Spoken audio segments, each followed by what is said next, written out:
There's a voicemail on Liam Harrow's phone. He's listened to it 40 times. 3 minutes and 42 seconds long. Recorded 7 months ago. By a woman named Claire Rousseau, who vanished the next morning. No goodbye. No explanation. Just gone. The voicemail ends with 6 words Liam still can't decode. I'm sorry. You deserve the truth. What truth? That's what he's been asking for 212 days. Until tonight, when a stranger walked into his architectural firm holding a manila envelope. Inside, a photograph of Claire, alive, taken 3 days ago, and a note in handwriting that isn't hers. She didn't leave because she wanted to. She left because she had to. If you want answers, come to Lighthouse Point. Midnight, alone. It's 11:43. Liam is driving. And he has no idea that the woman he's been mourning isn't who he thought she was, or that the truth will force him to choose between the past he can't forget and a future he never knew existed. December 3rd, 7 months earlier. Pier 47, Seattle waterfront. Liam Harrow was sketching, habit from architecture school, observing buildings, capturing angles, finding beauty in structural details most people ignored. Rain drizzling. Typical Seattle winter evening. That's when she sat down beside him. No preamble, no introduction, just sat on the same rain-soaked bench like she'd been planning to all along. Liam glanced over. Dark hair plastered to her face, green military jacket soaked through, eyes focused on the water like she was searching for something beneath the surface. He waited for her to speak first. She didn't. 5 minutes of silence, then 10. Finally, Liam broke it. You waiting for someone? She turned, studied his face like she was memorizing it. No, just watching the water. You? Sketching, architecture. She leaned over, looked at his notebook. Drawing of the old ferry terminal, all exposed beams and weathered wood. You see buildings differently than most people. How do you know what most people see? She smiled, first time, small, sad smile. Because most people look at that terminal and see decay. You're drawing it like it's still beautiful. It is still beautiful. Decay doesn't erase what something was. She went quiet. When she spoke again, her voice was softer. I'm Claire. Liam. They talked for 3 hours. Not small talk, real conversation. About architecture and art. About their childhoods, about the lies people tell themselves to survive. Claire had a way of speaking that made simple words feel weighted, like every sentence carried a secret she wasn't ready to share yet. When the rain turned heavy, Liam offered his jacket. She refused. I like the rain. Makes me feel less like I'm disappearing. Strange thing to say, but Liam understood it somehow. They exchanged numbers, made plans to meet again. As Claire walked away, she turned back once. Liam, don't get attached to me. I'm not good at staying. Warning delivered like a gift. Liam should have listened. For 3 months, they were inseparable. Claire showed up at his architectural firm with coffee, oat milk, no sugar, even though he'd never told her his order. They'd walk the waterfront at 2 a.m. when Claire couldn't sleep, which was often. She'd talk about her work as a trauma counselor, helping people rebuild their lives after loss. But she never talked about her own past. Whenever Liam asked about her family, her childhood, where she grew up, Claire would deflect. The past doesn't matter. Only right now matters. February 9th, 3 months into their relationship. Liam took Claire to meet his sister, Morgan. Family dinner. Casual. Except halfway through the meal, Morgan pulled Liam aside. There's something off about her. What do you mean? I don't know. The way she looks at you, like she's already saying goodbye. You're imagining things. Morgan grabbed his arm. Liam, I'm serious. I've seen that look before. On people who are about to run. Please be careful. That night, Claire was quiet, distant. Liam asked what was wrong. Nothing. Just tired.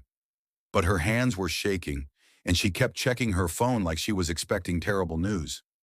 2 weeks later, everything shattered. February 23rd, 11 p.m.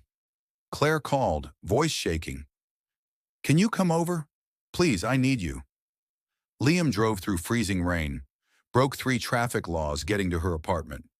When she opened the door, she'd been crying, eyes red, hands trembling. Liam pulled her close. She collapsed against him. I can't do this anymore. Can't do what? Lie to you. Pretend I'm someone I'm not. What are you talking about? Claire pulled away, stood by the window, wouldn't look at him. My name isn't Claire Rousseau. That's not who I am. Silence. Liam felt the ground shift beneath him. What? She turned, face streaked with tears. My real name is Claire Danvers. I've been in witness protection for 3 years, running from someone, hiding. The person I was before, the life I had to leave all of it behind. New identity, new city, new everything. I wasn't supposed to fall in love, that was the rule. No attachments, no relationships, nothing that could compromise my safety or lead him back to me. But then I met you, and I broke every rule I was supposed to follow. Liam backed against the wall, processing. Who are you running from? Claire's voice dropped to a whisper. My ex-husband, Marcus Danvers. She pulled out her phone, showed Liam a news article from 3 years ago. Boston prosecutor found dead in apparent suicide. Wife missing. Marcus Danvers, federal prosecutor, found shot in his home office. The official story was suicide, depression, work stress. But Claire knew different. It wasn't suicide, Liam. He was murdered. I watched it happen. Claire sat down, began talking, words spilling out like they'd been held back too long. Marcus was investigating organized crime, specifically the Castellano family, Boston's most powerful crime syndicate. He was close to bringing down the entire operation. I was home that night, heard shouting from his office, went to check, saw 2 men standing over him, one holding a gun. They didn't know I was there. I hid, watched them stage it to look like suicide, heard them talk about the evidence Marcus had been gathering, how they needed to find it before the feds did. After they left, I ran. Didn't call the police, didn't call anyone, because I knew. If they found out I witnessed it, I was dead. I contacted the FBI, told them everything. They put me in witness protection, new identity, new life. I was supposed to testify, help them build a case. But 6 months ago, something went wrong. Claire's hands were shaking. Someone leaked information. My location was compromised. The marshals moved me here, told me to stay invisible. Don't form connections, don't trust anyone. And then I met you.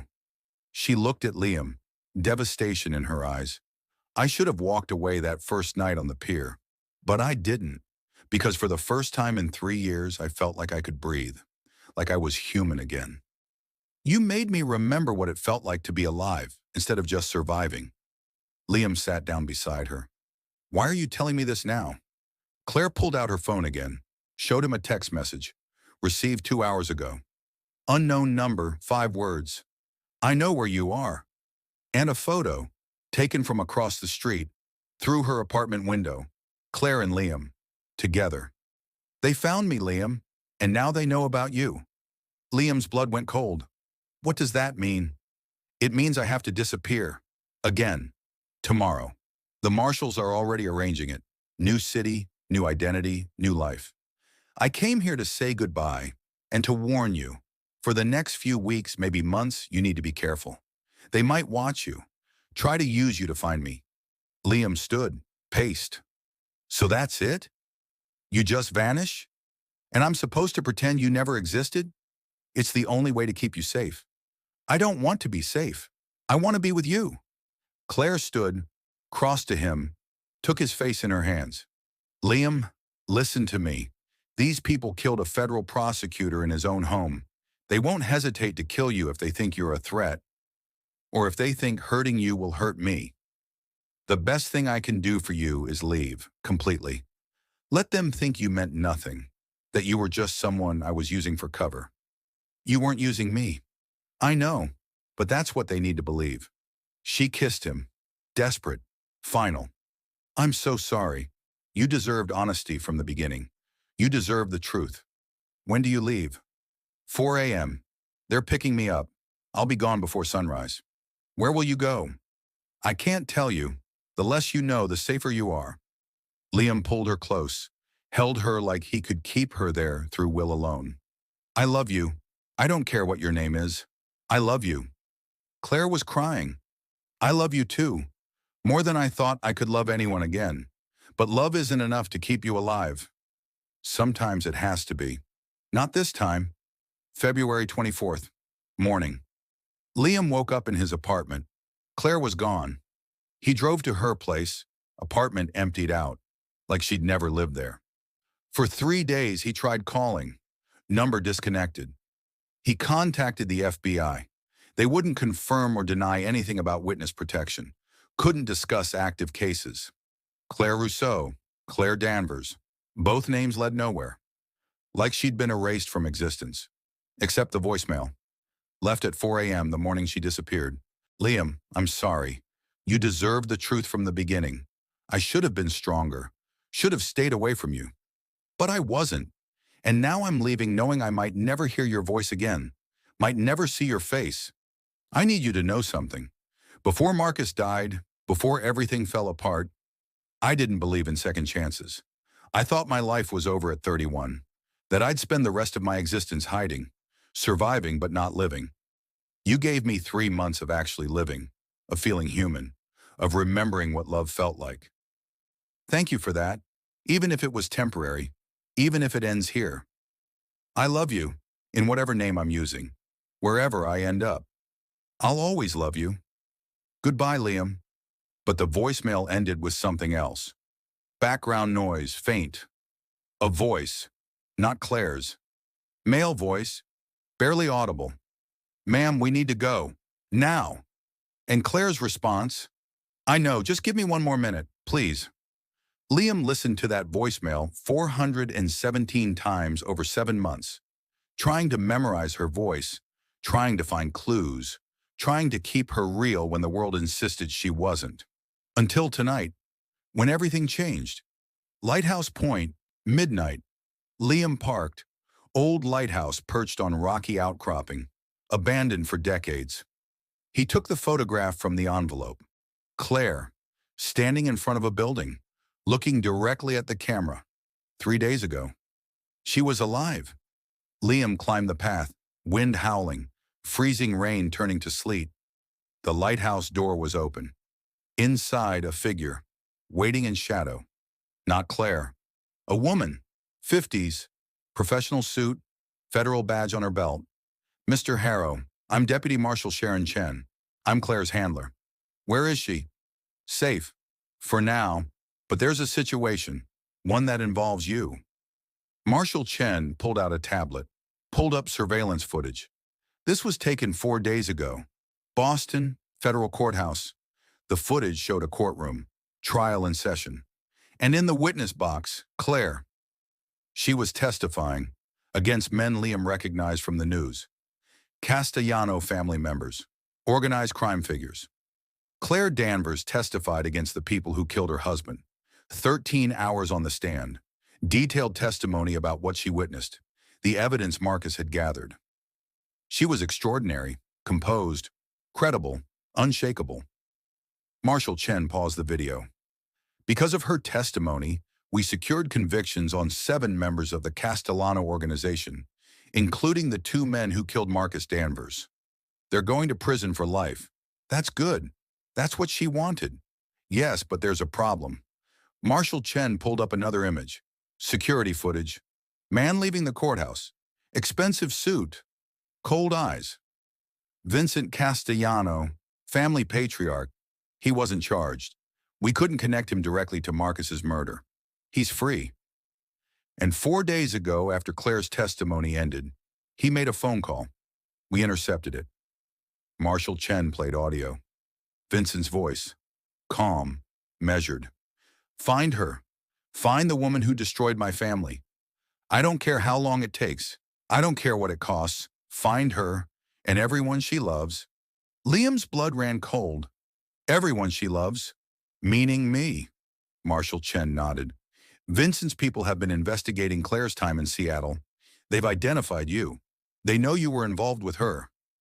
3 days ago, we intercepted chatter about a contract, a hit, targeting you. When? We don't know. Could be tonight. Could be next week. But it's coming. That's why I'm here. We need to move you into protective custody. Tonight. Liam stepped back. For how long? Until we can neutralize the threat.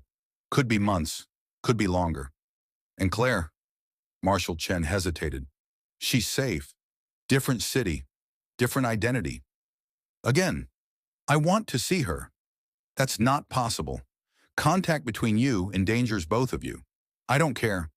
Mr. Harrow, I understand this is difficult, but Claire made her choice, and she chose to testify, knowing it would end any chance of a normal life. She did it anyway, because she believed justice mattered more than her own happiness. Liam looked at the photograph again. Claire, looking at the camera. And for the first time, he noticed something. Her expression, not quite neutral, not quite sad. Determined. This photograph, when was it taken? 3 days ago, after her testimony, before we moved her. Who took it? Marshall Chen went quiet. She did. She asked one of our agents to take it, said she wanted you to know she was okay. Where is she now? I can't tell you that.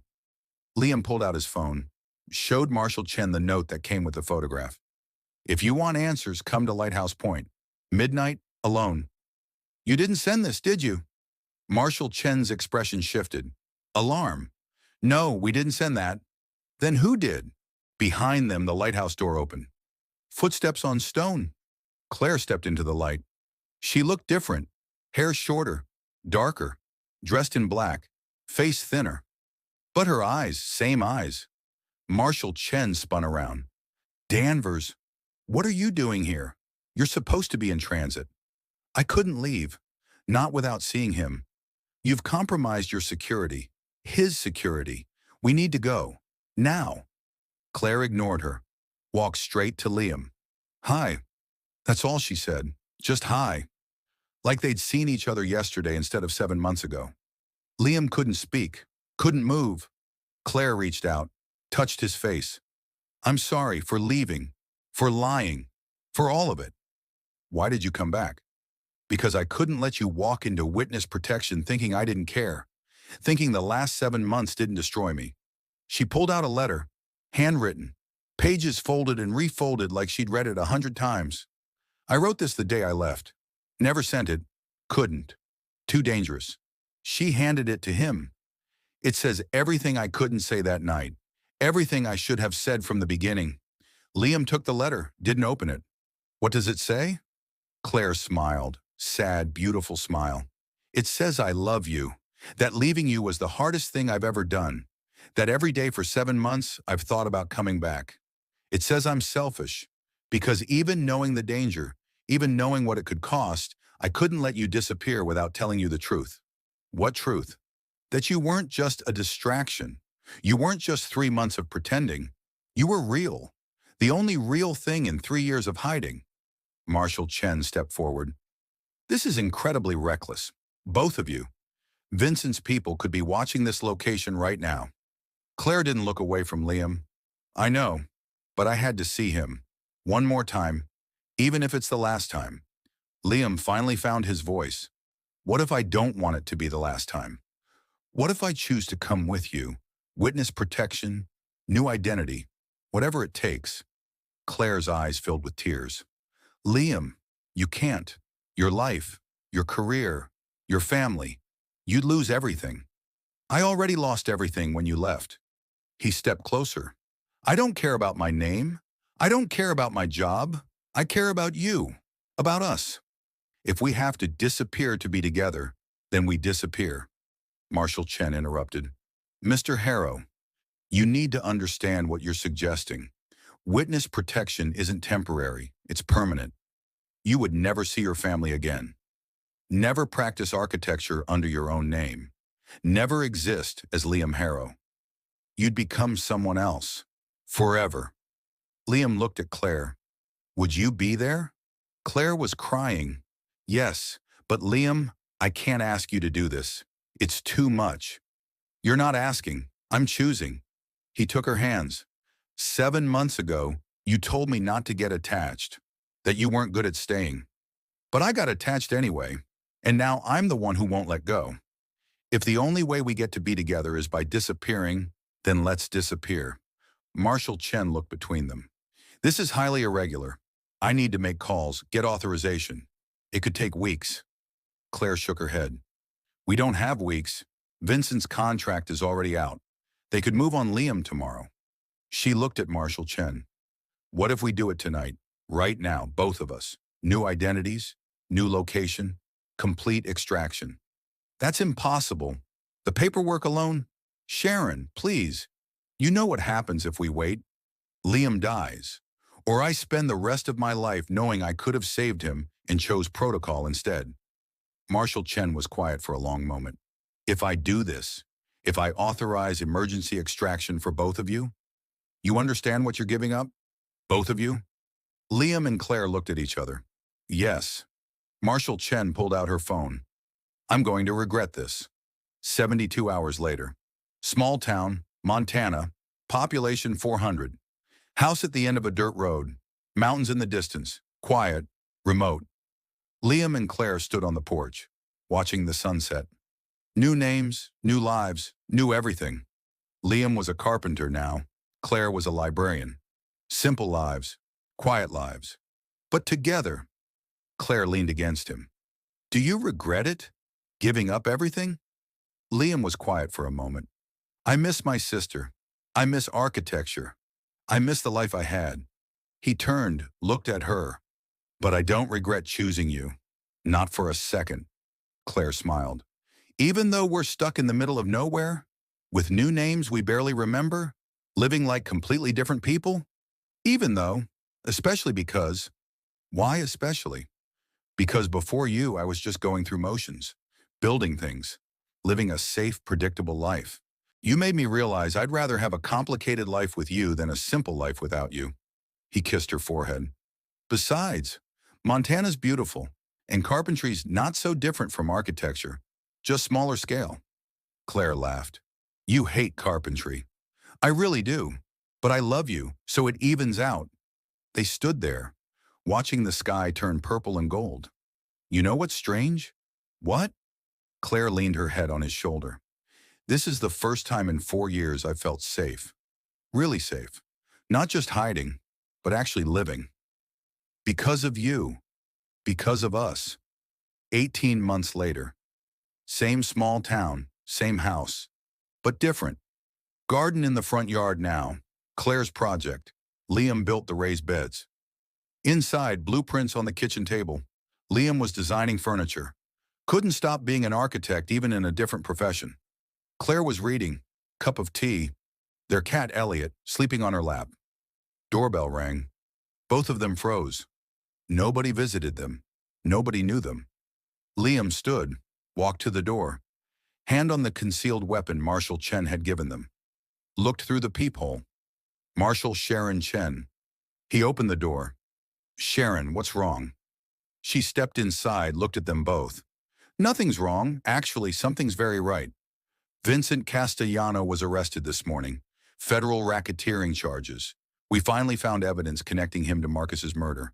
He's going to prison for the rest of his life. Claire stood, slowly. What does that mean? Marshall Chen smiled. It means the threat is over. The contract's void. You're safe. Both of you. Silence. Liam and Claire looked at each other. Marshall Chen continued. You have a choice now. You can return to your old lives, old names, old identities. We can reverse the protection if you want. Liam would be Liam Harrow again. Claire would be Claire Danvers. You could go back to Seattle, resume your careers, see your families. Or you can stay, keep your new identities, keep this life you've built. The choice is yours. 3 days later, Liam and Claire stood in their kitchen. Packed bags by the door, documents with their old names, plane tickets to Seattle. Marshall Chen had given them 72 hours to decide. Time was up. Claire looked around the house. The life they'd built, simple, quiet, safe. What do you want to do? Liam leaned against the counter. Honest answer, I don't know. Part of me wants to go back, see Morgan, practice architecture again, reclaim my name. But another part of me, The bigger part doesn't want to give this up. He gestured around.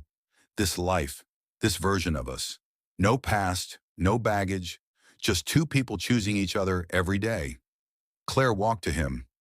Liam, I watched you give up everything for me. Your career, your family, your identity. If you want to go back, I'll go with you. We'll figure it out. That's not what I asked. Liam took her hands. What do you want? Claire looked at him, really looked at him. I want to stay. I spent 3 years running from the past, then 18 months building something new, something that's ours. Going back means reclaiming who we were, but staying means becoming who we choose to be. And I choose this. I choose us, the version of us that exists here. Liam smiled. Me too. So we're staying. We're staying. They called Marshall Chen, told her their decision. Unpacked the bags, put away the old documents, the old names. That night, they sat on the porch, same spot where they'd watched the sunset 100 times. Claire leaned against Liam. Do you think we made the right choice? I think we made our choice. That's what matters. No regrets? Liam thought about it, really thought. One regret. Claire lifted her head, concerned. What? That I never got to marry you as Liam Harrow. Claire laughed. Well, you could always marry me as whoever you are now. Liam reached into his pocket, pulled out a small box. Funny you should mention that. Inside, simple ring, silver band, small diamond. Claire stopped breathing. When did you? Last week. Been carrying it around trying to find the right moment. Figured this was as right as any. He got down on one knee, right there on their porch. I don't know what my name is anymore, and I don't know where we'll be in 5 years. But I know I want to spend every day of the rest of my life with you. Will you marry me? Claire was crying. Yes, yes, 1,000 times yes. He slipped the ring on her finger. She pulled him up, kissed him. When they pulled apart, Claire whispered, You know the funny part? What? I was going to propose to you next week. Liam laughed. Great minds. Or just two people who finally figured out what matters. 6 months later. Small church, Montana. 20 people in attendance. None of them knew the bride and groom's real names. Didn't matter. Liam and Claire stood at the altar. New names, new identities. But the vows were real. The love was real. Everything else was just details. Marshall Chen attended, sat in the back, smiled the entire ceremony. After, at the reception, she pulled them aside. I've been doing this job for 15 years. Never seen two people sacrifice so much for each other. You could have had your old lives back. Most people would have jumped at that chance. Liam and Claire looked at each other. We chose something better. Marshall Chen raised her glass. To new beginnings, and love that survives everything. They drank to that. 3 years later. Same house, same town. But different again. Baby crying, Claire rocking a 6-month-old daughter. Liam in the nursery, painting a mural. Architect's mind never quits. Their daughter had Claire's eyes, Liam's smile. New name, new life. No connection to the past except the love that created her. Claire watched Liam paint, thought about the night they met on Pier 47. 6 years ago, different lifetime, different people, but the same love. Liam turned, caught her watching. What are you thinking about? That night we met, when you were sketching the ferry terminal. Feels like 100 years ago. Sometimes I wonder what would have happened if I'd walked past that bench. If I'd chosen differently. Liam set down his brush, crossed to her. But you didn't. You sat down. You stayed. And look where we are. He kissed the top of their daughter's head. Every choice we made, every sacrifice, every moment of fear and uncertainty. Worth it. All of it. Worth it for this. Claire smiled. You know what's funny? That night on the pier, you told me decay doesn't erase what something was. I think about that a lot now. How the old versions of us had to decay, had to fall apart, so these versions could exist. We're not who we were, but we're exactly who we chose to become. Liam held them both, his family, his life. The past didn't matter anymore. Only this, only now, only them. 7 years after that first night on the pier. Claire and Liam are still in Montana, still living under different names, still choosing each other every single day. They never contacted their old families, never resumed their old careers. Some people might call that tragic, a waste of potential, lives unlived. But here's what those people don't understand. Sometimes the life you're meant to live isn't the one you started with. Sometimes it's the one you built from scratch, with someone worth burning the old life down for. Liam and Claire lost their names, their identities, their past, but they gained something more valuable. Each other, a love that survived organized crime, witness protection, and the complete erasure of who they used to be. That's the thing about real love. It doesn't need the right circumstances, the right timing, the right names. It just needs two people willing to choose each other, over and over, no matter the cost. Claire Rousseau, Claire Danvers, whatever her name is now. Liam Harrow, whatever he calls himself these days. The names changed, the people didn't. Some love stories end with happily ever after. This one ends with happily ever after anyway. Despite everything, because of everything. Two people who met by accident, fell in love on purpose, and disappeared together by choice. That's not a tragedy. That's the rarest kind of love story. The kind where two people mean it when they say forever. Even when forever means becoming someone completely new. Have you ever met someone worth completely reinventing your life for? Someone who made you realize that home isn't a place or a name. It's just them, wherever they are. That's love. The kind that survives everything. Even the death of who you used to be. Leave your story in the comments. And remember, sometimes the most beautiful beginnings come from the most devastating endings. Please like, share this video and subscribe. See you in the next video. Thank you.